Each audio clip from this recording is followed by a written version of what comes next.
தேர்வாளர்கள் அனைவருக்கும் வணக்கம். நம்ம ஆல்ரெடி ஒரு வீடியோவில் மேக்ஸில் வந்து அதிகமாக கொஸ்டின்ஸ் கேட்கக்கூடிய இம்பார்ட்டண்ட்டான டாபிக்ஸ், மெயின் டாபிக்ஸ் பற்றியும் அதோட சப்டாபிக்ஸ் என்னென்ன இருக்குது அப்படின்றதையும் நம்ம ஒரு வீடியோவில் கிளியராக சொல்லியிருக்கோம். பார்க்காதவங்க அதை போய் பார்த்துருக்கோங்க. இப்போது நம்ம எண்ணியல் டாப்பிக்கில் என்னென்ன மாதிரியான சப்டாபிக்ஸ் இருக்குது அப்படின்றத நம்ம அந்த வீடியோவில் சொல்லியிருந்தோம். அந்த சப்டாபிக்ஸ் பற்றி கொஞ்சம் கிளியராக இப்போ பார்க்கலாம். Okay, first simplification. நம்ம எண்ணியல் டாபிக் பொறுத்த வரைக்கும் அதிகமான கொஷின்ஸ் கேட்குறது இந்த டாபிக், இந்த இடத்துல இருந்து தான். நீங்கள் எந்த கொஷின் பேப்பரை எடுத்து பார்த்தீங்க அப்படின்னாலுமே சிம்பிளிஃபிகேஷன்ற ஒரு கொஸ்டினாவது கண்டிப்பாக இருக்கும். ரொம்ப ரொம்ப ஈஸி. இந்த ஒரே ஒரு ரூல் தான், பிட்மாஸ் அப்படின்ற ஒரு ரூல் தெரிஞ்சிச்சு அப்படின்னா ரொம்ப ஈஸியாக அதை அட்டன் பண்ணிடலாங்க. பிட்மாஸ் அதாவது B means bracket, indices, division, multiplication, addition, subtraction. Bracket அப்படின்றது உங்களுக்கே தெரியும். ப்ராக்கெட்டுன்ற சிம்பிள்குள்ளே ஒரு சம் கொடுத்துருப்பாங்க. அதுதான் ஃபஸ்ட்டு நம்ம செய்ய போகிறோம். நெக்ஸ்ட்டு இண்டிசஸ்ன்றது என்ன அப்படின்னா பவரில் வரக்கூடிய நம்பர்ஸ். இப்போ 3/2 அப்படி இருக்குது அப்படின்னா நம்ம அதை தான் ஃபஸ்ட்டு செய்கிற மாதிரி இருக்கும். இந்த மாதிரி பவர்ஸில் வரக்கூடிய நம்பர்ஸை தான் இண்டிசஸ் அப்படின்னு சொல்லுவோம். நெக்ஸ்ட்டு டிவிஷன்னா உங்களுக்கே தெரியும், டிவைட்.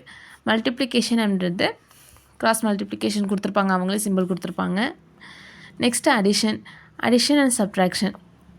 இதில் ஒரு முக்கியமான ஒரு விஷயம் என்ன அப்படின்னா டிவிஷன், மல்டிப்ளிகேஷன் இதை வந்து நீங்கள் மாற்றி செய்கிறதுனால எந்த பிரச்சனையும் கிடையாது. அதே மாதிரி தான் அடிஷன், சப்ட்ராக்ஷன் ரெண்டுமே வந்துட்டு சேம் தானே. ஸோ அதையும் நம்ம மாற்றி செய்கிறதுனால எந்த ஒரு ப்ராப்ளமும் கிடையாது. எக்ஸாம்பிளுக்கு ஒரு சம் கொடுத்துருக்கேன் பாருங்கள்.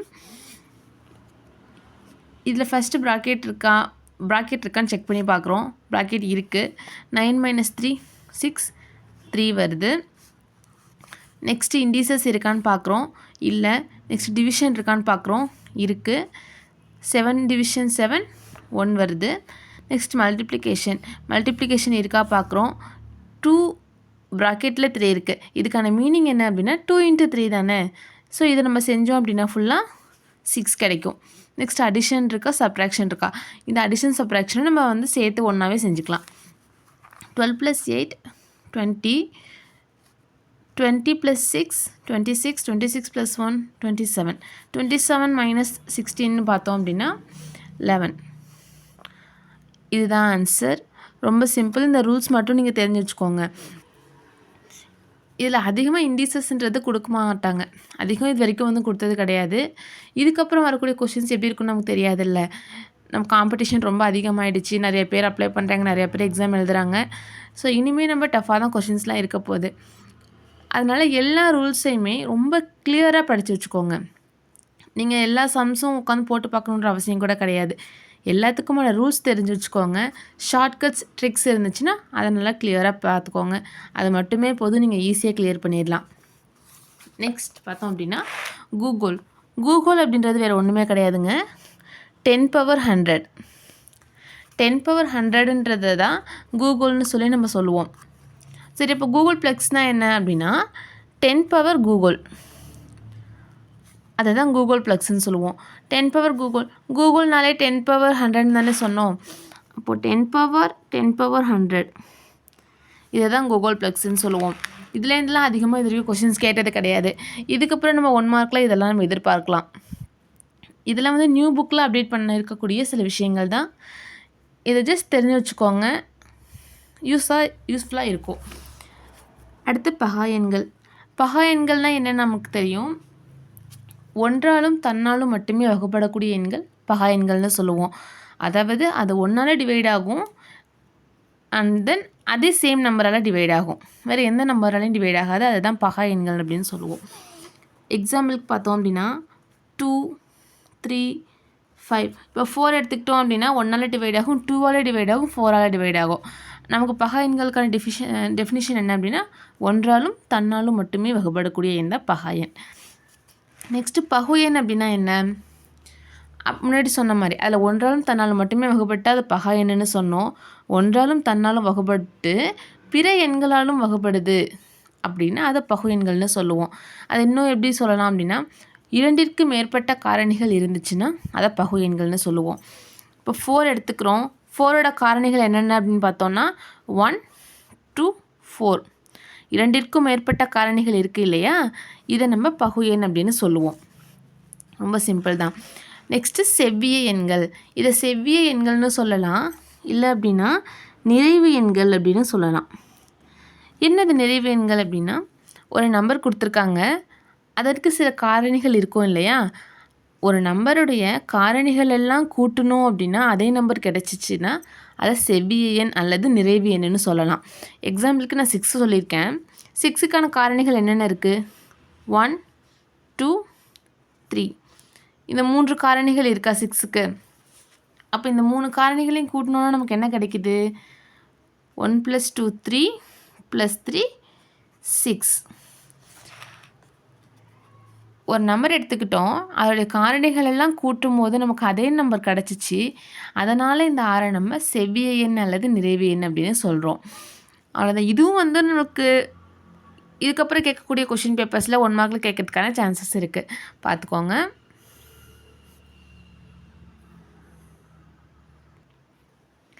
அடுத்து இணக்கமான அல்லது நட்பு எண்கள். இப்போ செவ்விய எண் அப்படின்னா என்ன சொன்னோம்? ஒரு நம்பர் எடுத்துக்கிறோம், அதோடைய காரணிகள் எல்லாத்தையுமே கூட்டும்போது அதே நம்பர் கிடைக்கணும்னு சொன்னோம். இணக்கமான அல்லது நட்பு எண்ணுன்னா வேறு ஒன்றுமே கிடையாது, 2 நம்பர்ஸ். இப்போ 220 284 எடுத்திருக்கேன். இப்போ 220க்கான காரணிகளை எடுக்கிறோம், அந்த காரணிகளெல்லாம் கூட்டும்போது நமக்கு 284ங்கிறது கிடைக்கும். அதுவே 284 காரணிகளெல்லாம் எடுத்து கூட்டும்போது நமக்கு 220 கிடைக்கும்.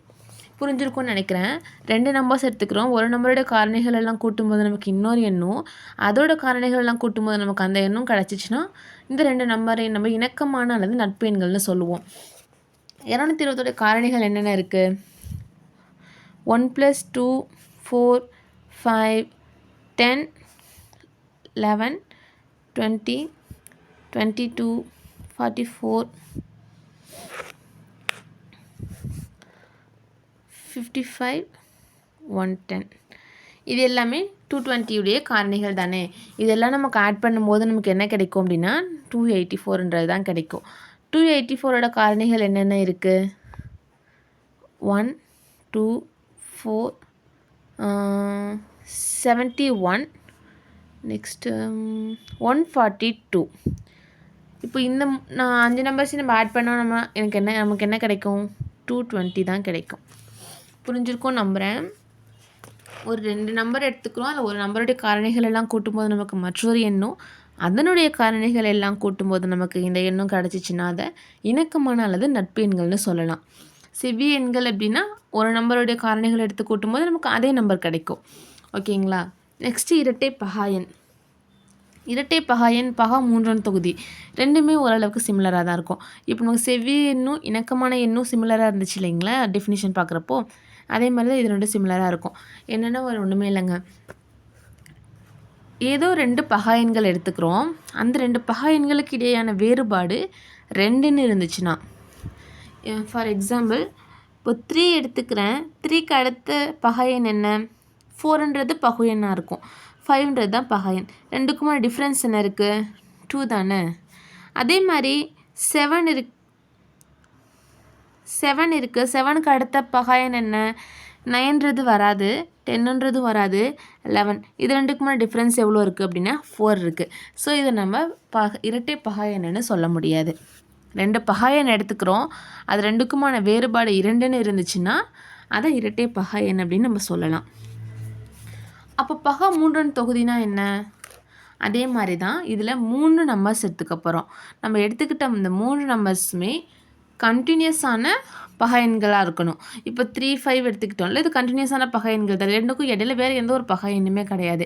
இந்த மாதிரி நம்ம கண்டினியூஸாக இருக்கக்கூடிய ஒரு 3 பகா எண்கள் எடுத்துக்கிறோம், அது 3க்குமான வித்தியாசம் 2 2 2ன்னு இருந்துச்சுன்னா அதை பகா 3 தொகுதின்னு சொல்லலாம். அதுக்கும் நம்ம இந்த நம்பர்ஸையும் நம்ம எடுத்துக்கலாம் இல்லையா?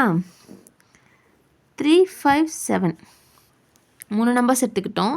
இது ரெண்டுக்குமான டிஃப்ரென்ஸ் எவ்வளோ? 2. இது ரெண்டுக்குமான டிஃப்ரென்ஸ் எவ்வளோ? 2. 3 பகா எண்கள், தொடர்ச்சியான 3 பகா எண்கள் எடுத்துக்கிட்டோம். 3க்குமான வித்தியாசம் பார்க்குறப்போ 2 2ன்னு கிடச்சிருக்கு.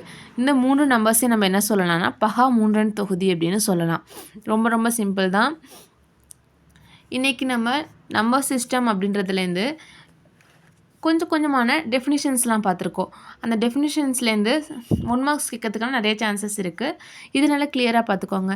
இதுக்கப்புறம் வரக்கூடிய வீடியோஸில் நம்பர் சிஸ்டத்தை நம்ம ஃபுல்லாகவே முடிச்சிடலாம். உங்களுக்கு நம்பர் சிஸ்டம் ஃபுல்லாகவே கிளியர் அண்ட் ஷார்ட்கட்ஸோடு வேணும்னு நினச்சிங்க அப்படின்னா கீழே கமெண்ட்டில் சொல்லுங்கள். அது மட்டும் இல்லை, நம்மளோட சேனல் நிறைய பேர் சப்ஸ்கிரைப் பண்ணாமே பார்த்துட்ருக்கீங்க. சேனலை சப்ஸ்கிரைப் பண்ணிக்கோங்க. சப்ஸ்கிரைப் பண்ணி பெல் ஐக்கானை கிளிக் பண்ணி வச்சுக்கோங்க. அப்போ தான் நம்ம கண்டினியூஸாக போடக்கூடிய எல்லா வீடியோஸுமே உங்களுக்கு உடனுக்குடனே அப்டேட் ஆகும். நீங்கள் பார்த்து தெரிஞ்சுக்கலாம். நம்ம சிஸ்டம் முடிச்சுட்டு அடுத்து ஒரு டாபிக்ஸையும் அதோடைய சப் டாபிக்ஸையும் பற்றி நம்ம ஃபுல்லாக கிளியராக பார்த்துடலாம். மேக்ஸில் உங்களுக்கு எந்த ஒரு காம்படிட்டிவ் எக்ஸாம் போனாலுமே மேக்ஸில் ஃபுல் மார்க் அடிக்கிறதுக்கு நான் உங்களுக்கு ஹெல்ப் பண்ணுறேன். எல்லா விதமான ஷார்ட்கட்ஸும் எல்லா விதமான ட்ரிக்ஸுமே நான் உங்களுக்கு என்னோடய சேனலில் அப்லோட் பண்ணுவேன். அடுத்து உங்களுக்கு என்ன டாபிக் வேணுன்றது கீழே கமெண்ட்டில் சொல்லுங்கள். நான் அப்லோட் பண்ணுறேன். தேங்க்யூ.